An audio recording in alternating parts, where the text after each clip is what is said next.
Let's investigate the masses of the hierarchy of leptons. And so first we have here the tau lepton, and its composition will be of a generic neutrino and a boson minus. Now, the initial mass, or assigned mass, for the generic neutrino will be 125 thousandths of an electron unit. Now, if we look at the combinatorial values here, we see that we have a minus times a minus, which will give us a positive. So we would expect an increase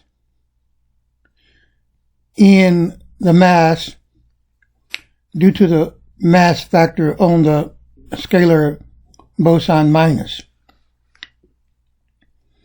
And so since this is a boson minus, we will expect it to first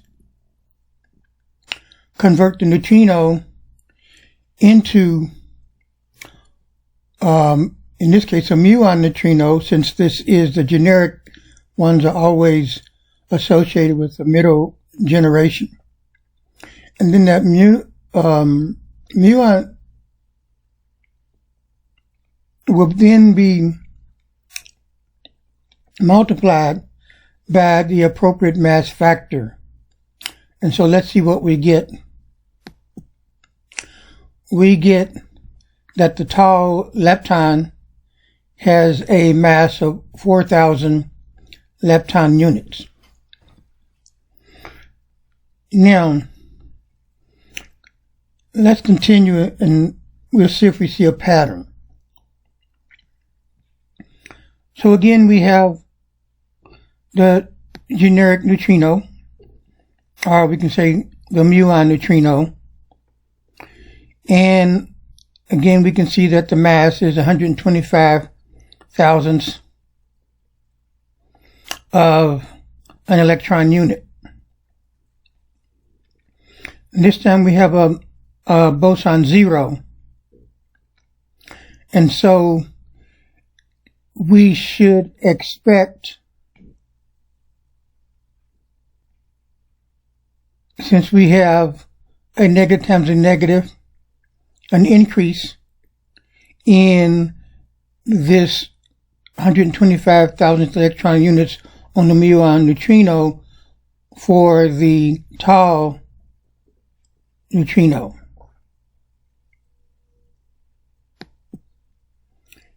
And we do. And we get 25 hundredths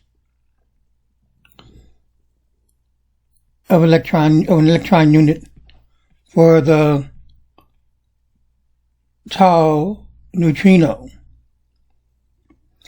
Now, if we look at these two, the 4,000 electron units and the 2,500 electron units,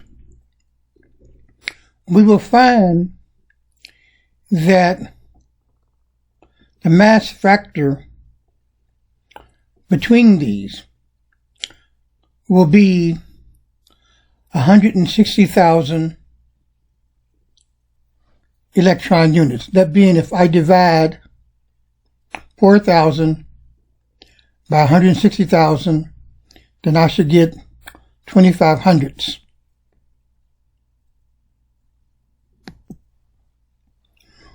We will see that for each generation, that the mass factor between the charged and uncharged lepton will be 160,000 electron units, which is comparable to the mass of the W boson. So let's look again here at a configuration that will give us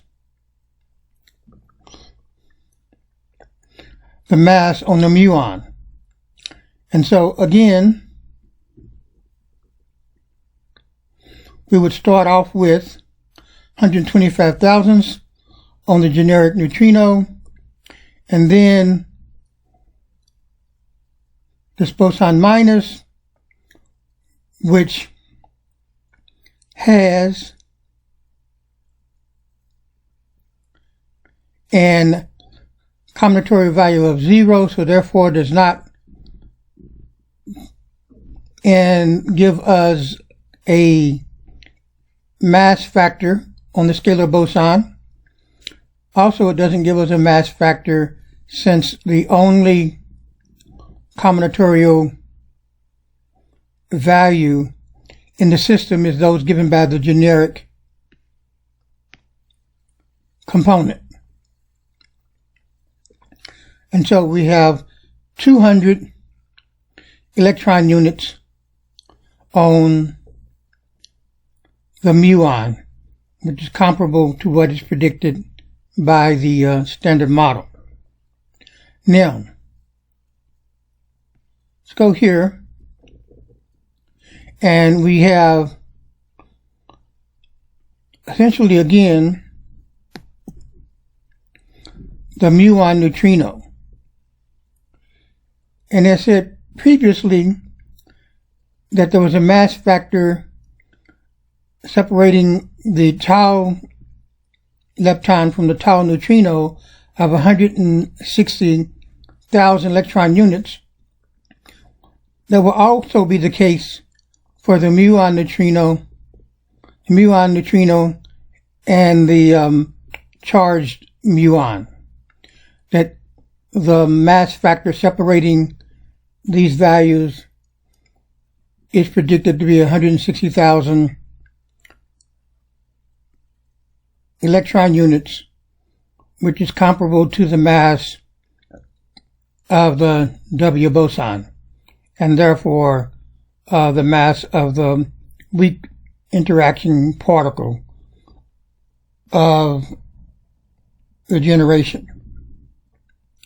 And so there you have this schema not only providing a way of predicting comparable masses for the higher and middle generation of the particles, but also predicting a mass factor within a generation of 160,000 electron units, which is comparable to the W boson.